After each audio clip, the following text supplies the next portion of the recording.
계속해서 본문의 위로부터 오는 지혜로서 양순을 중심으로 말씀을 드리겠습니다.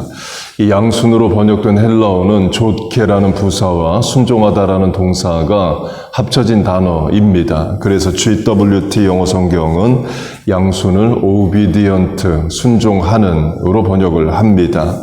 곧 하나님의 명령에 순종하는 것이 지혜라는 거죠. 이는 하나님과 우리와의 관계를 말해줍니다. 하나님은 우리에게 명령하시고 우리는 순종하는 관계라를 말합니다. 곧 하나님은 우리에게 부탁하는 분이 아니라 명령하십니다. 부탁하는 관계는 수평적 관계이죠. 주인이 종에게 명령하는 것은 수직적 관계입니다. 하나님은 신이시고 창조주시고 우리는 피조물이기 때문에 하나님은 우리에게 능히 명령하시고 우리는 순종할 뿐입니다. 물론 하나님이 사람을 사랑하시고 친구처럼 친밀하게 대해주십니다. 출애굽기 33장을 보면 하나님이 모세를 친구와 같이 이야기함과 같이 대면하여 말씀하셨다라고 말합니다. 이는 하나님이 모세를 친구 대하듯이 대해주셨지만 친구 관계는 아니라를 말합니다. 친구는 부탁을 하고 부탁을 들어주는 관계입니다. 그 말은 친구 관계라면 부탁을 거절할 수도 있다가 돼요. 출애굽기를 보면 하나님은 모세에게 부탁하지 않으시고 명령하십니다. 모세가 하는 일은 순종할 뿐이에요. 만약에 순종을 못하게 되면 어떻게 되느냐? 하나님이 심판하십니다. 모세의 아들의 할례 문제로 하면 하나님이 모세를 죽이려 하셔요. 친구 관계가 아니라는 거죠. 친구 관계에서 내 명령을 부탁을 안 따랐다고 친구끼리 죽이고 그러지는 않습니다. 하나님과 아브라함도 마찬가지입니다. 본문 앞 2장을 보면 아브라함은 하나님의 벗, 친구라 칭함을 받았으니로 하나님과 아브라함의 관계를 친구라고 말합니다. 하나님이 아브라함을 친구처럼 대하신다는 거지 아브라함이 하나님을 친구처럼 대할 수는 없다를 말합니다. 본문 앞 2장이 아브라함은 하나님의 친구라 칭함을 받았다 하는 문맥에서 이런 이야기를 합니다. 하나님이 아브라함의 아들 이삭을 번제로 바쳐내게 드리라 하셨다.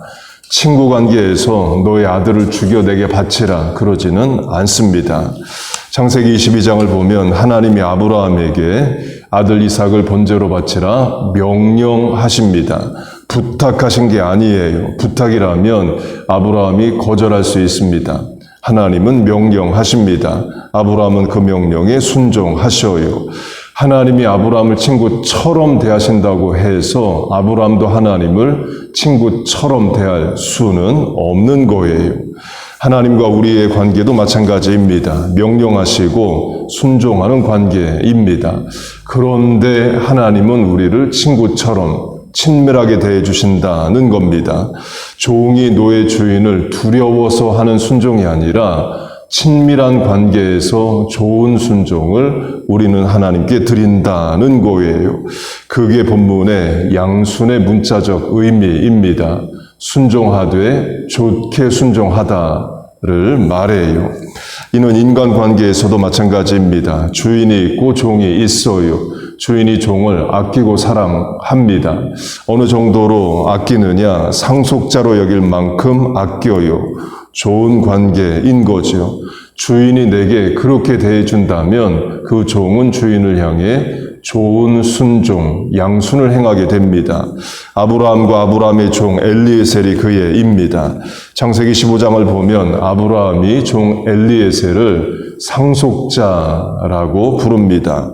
아브라함에게 아들이 없을 때 아브라함이 그런 생각을 했다는 거죠. 아들 없이 내가 죽게 되면 내 모든 재산과 유산을 종 엘리에셀에게 물려준다. 아들처럼 여길만 했다는 거죠. 창세기 34장을 보면 24장을 보면 아브라함의 모든 소유를 이미 엘리에셀이 관리를 합니다. 아브라함이 엘리에셀을 믿고 모든 소유를 이미 맡겼다는 거죠. 그러나 그래도 주인과 종의 관계입니다. 아브라함은 엘리에셀에게 명령하지 부탁하지 않습니다.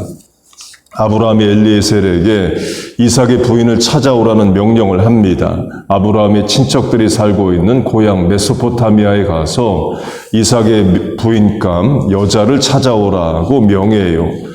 부탁하는 게 아니라 명령합니다. 그 명령을 듣고 엘리에셀이 이런 질문을 합니다. 메소포타미아에 가서 여자를 찾았는데 그 여자가 가나안으로 안 오려고 하면 이삭을 메소포타미아로 데리고 가야 되느냐를 물어요. 그러자 아브라함이 명령합니다. 여자가 가나안 땅으로 안 오려고 한다면 없던 일로 해라.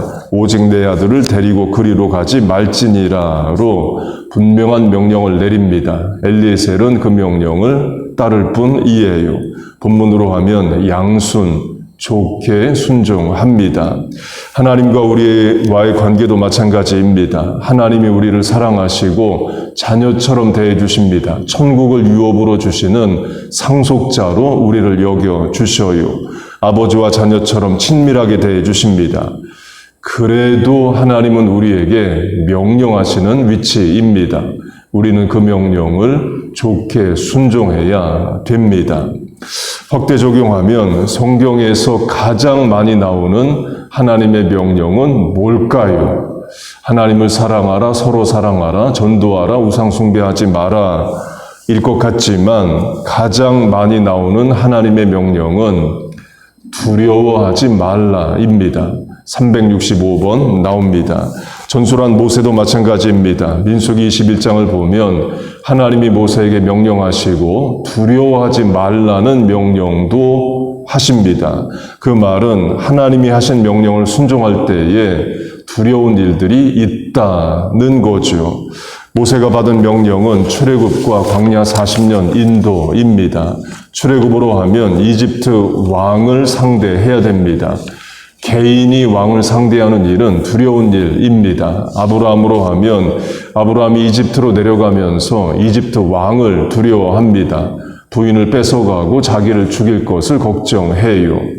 아브라함은 개인이고 이집트 왕은 군대를 가진 공권력을 동원하는 왕이기 때문에 그래요. 모세도 마찬가지입니다. 이집트 왕 앞에 갈 때에 80세 노인이에요. 물론 형 아론과 갑니다. 근데 형 아론은 3살 더 많은 83세입니다. 80대 노인 2명이 군대를 가진 왕을 상대하기는 어려운 일이죠. 그래서 처음 하나님이 모세에게 출애굽의 사명을 주시고 이집트 왕에게 가라고 할 때에 모세는 싫다고 말을 합니다. 쉬운 일 아니고 두려운 일이라는 거죠. 아브라함도 마찬가지입니다. 하나님이 아브라함에게 주신 첫 번째 명령은 고향 메소포타미아를 떠나 내가 지시할 땅으로 가라입니다. 어느 땅이라고 말씀은 안 해주시고 지시를 할 테니까 일단 떠나라는 명령을 하셔요. 이것도 두려운 일입니다. 지금처럼 여행의 안전이 보장된 때도 아닙니다. 아브라함이 20대나 30대처럼 젊은 나이도 아닙니다. 75세이에요. 그리고도 많은 아들이나 종이 있는 때도 아닙니다. 아들은 하나도 없습니다. 그래서 전술한 대로 이집트로 내려갈 때에도 부인을 뺏길 것을 걱정하죠. 자기 부인, 자기 생명도 지킬 만한 힘이 없는 상태입니다. 그런 상태에서 메소포타미아, 지금의 이라크 땅에서 지금의 이스라엘로 700마일을 걸어 이동하라는 말은 두려운 명령입니다. 그러나 하나님의 명령이기에 순종합니다. 그게 믿음인 거죠. 명령이 이해가 돼서 순종한 게 아니라 명령자가 하나님이셔서 순종한 겁니다.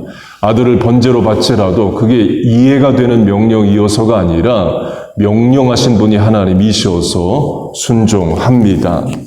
확대 적용하면 예수님이 제자들에게 사도 바울에게 하신 명령들도 다 두려운 명령이에요. 땅끝까지 이르러 내 증인이 되라 명령하셨습니다.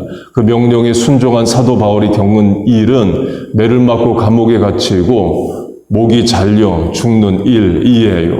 야고보 사도는 헤롯 왕의 칼에 순교하고 베드로는 거꾸로 십자가에 못 박혀 죽고 다른 제자들도 다 순교합니다. 예수님의 명령이 쉬운 명령이 아니었다는 거죠. 어려운 명령이고 두려운 일이었다는 겁니다. 우리도 마찬가지입니다. 하나님 명령대로 말씀대로 이 땅을 사는 일이 쉽지 않습니다. 죄악된 세상에서 악이 득세하는 가운데 우리가 하나님 말씀대로 사는 일은 어렵고 두려운 일이에요. 그래서 성경이 말하는 가장 많은 하나님의 명령은 두려워하지 말라입니다. 그런데 그 말은 하나님이 명령하시고 우리가 순종할 때에 인간적 세상적 두려움이 있지만 그 두려움을 이길 힘을 주시겠다를 말합니다. 두려움이 없다를 말하는 게 아닙니다. 두려움이 있지만 이길 힘을 하나님이 주시겠다는 거예요. 어려움이 없다가 아닙니다. 어려움보다 크신 능력을 하나님 주시겠다입니다. 여러분 믿습니까? 그래서 우리의 고백은 찬송가로 하면 그 두려움이 변하여 내 기도 되었고 두려움이 있을 때마다 기도한다입니다. 어려운 일 당할 때 나의 믿음 적으나 예수 의지합니다로 어려운 일 당할 때마다 예수님도 의지하는 겁니다. 그렇게 하나님을 믿고 순종하는 양순의 지혜가 있는 우리 모두 되시기를 주의 이름으로 축복하고 축원합니다. 아멘. 기도하겠습니다. 하나님 아버지, 우리에게 늘 명령하시고 말씀하여 주심을 감사합니다.